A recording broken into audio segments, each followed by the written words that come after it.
వెంట వచ్చే నేస్తమా ఇంతలో వెళ్ళిపోకుమా వెంట వచ్చే నేస్తమా తొందరగా నన్ను పెంచేసి నావే మోచిన పోకుమా ఆదిలో బాల్యమా నవ్వులో నాట్యమా సరిగా సిరిమూగలగా వేగలు వేగమా పాటలు రాగమా నాట్యం అంటే పిచ్చి నాకేం లేదు.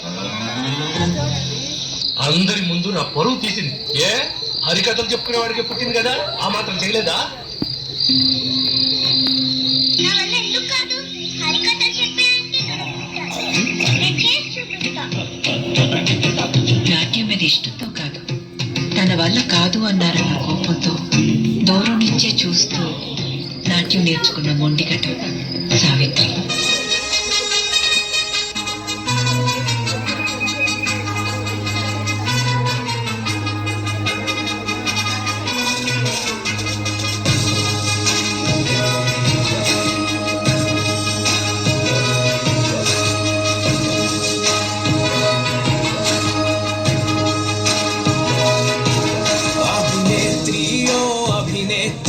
అభినయ నేత్రి నట గాయత్రి మనసారా నిను కీర్తించి పులకించినది ఈ జనధాత్రి.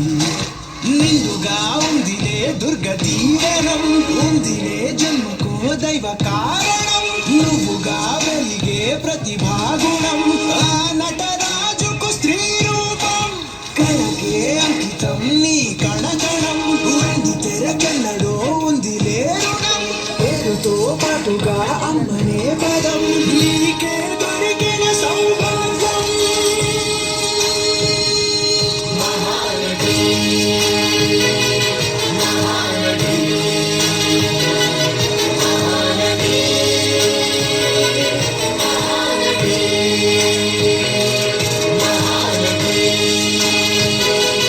మహానటి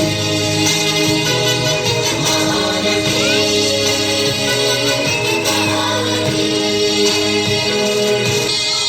అమ్మాయి, ప్రేమ విషాదం రెండు పోటీ పడుతున్నట్టు నటించాలి. కుడి కంటిలో ప్రేమ, ఎడమ కంటికి వచ్చేసరికి కన్నీరు. సరేనా? సరే అండి. లేదండి ఎక్కడప్పా బాటిల్ పగిలిపోయింది. బుద్ధుందా? బాటిల్ పగిలిపోవటం ఏంటి? నీ వల్ల ఈ రోజు ప్యాకప్ అవుతుంది సంగీతం. ఎందుకండి, ఇప్పుడే చేద్దాం. ఎలా అమ్మాయి, కన్నీళ్ళు రావాలి కదా. వస్తాయండి. ఎలా వస్తాయి? రెండు కళ్ళ నుంచి కాదు సావిత్రి, ఒక కంటి నుంచి మాత్రమే కన్నీళ్లు రావాలి, గ్లిజరిన్ లేకుండా. చాలా టేక్స్ అవుతాయి, రేపు చేసుకుందాం. ఒకే టేక్లో చేసేద్దాం. ఎన్ని కన్నీటి పొట్లు? ఎన్నంటే అన్ని వస్తాయా? సరే, 2. రెడీనా? సౌండ్